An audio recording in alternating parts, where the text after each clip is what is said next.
मी अमोल पाटील आणि मागील व्हिडिओमध्ये आपण फ्रंट एंड वेब डेव्हलपमेंटचा रोडमॅप बघितला होता. तर फ्रंट एंड डेव्हलपमेंटचा रोडमॅप बघताना आपण पहिले बघितलं होतं की आपल्याला HTML पासून स्टार्ट करायचं आहे. सुरुवात आपली HTML पासून होणार आहे. त्यानंतर CSS आणि जावास्क्रिप्ट आणि त्यानंतर जर तुम्हाला म्हणजे जायचं असेल तर तुम्ही फ्रेमवर्क्सच्या साईडला जाऊ शकतात.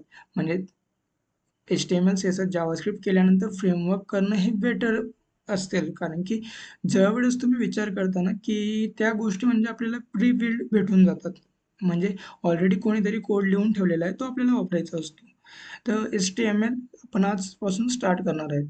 तर HTMLमध्ये जे HTML आहे ती एक मार्कअप लँग्वेज आहे आणि ती आपण यूज करतो ज्यावेळेस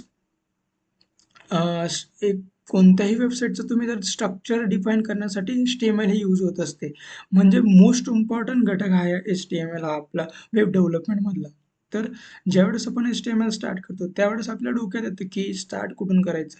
तर HTML स्टार्ट करण्यासाठी आपलं HTMLमध्ये म्हणजे सुरुवातीला काय कोणते टॉपिक्स करायचे तर आपण HTML एलिमेंट्सपासून elements, attributes, tag, form, table हे मोस्ट इम्पॉर्टंट थिंग आहे.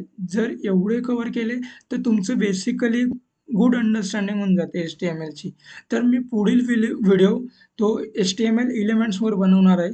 तर तुम्हाला यानंतरच्या व्हिडिओमध्ये HTML एलिमेंट्स काय आहेत, ॲट्रिब्यूट्स काय आहेत, टॅग्स काय आहे, फॉर्म कसा बनवायचा, नंतर टेबलसाठी कोणते टॅग्स यूज होतात, त्या सगळ्या गोष्टींची माहिती मी तुम्हाला पुढील व्हिडिओमध्ये देणार आहे. त्यामुळे तुम्ही जर तुम्हाला वेब डेव्हलपमेंटसाठी प्रिपेअर करायचं असेल आणि वेब डेव्हलपमेंट तुमची जर जर्नी वेब डेव्हलपमेंटची जर्नी सुरू ठेवायची असेल तर तुम्ही या पुढे आपल्या व्हिडिओसोबत कनेक्ट राहू शकतात. थँक्स.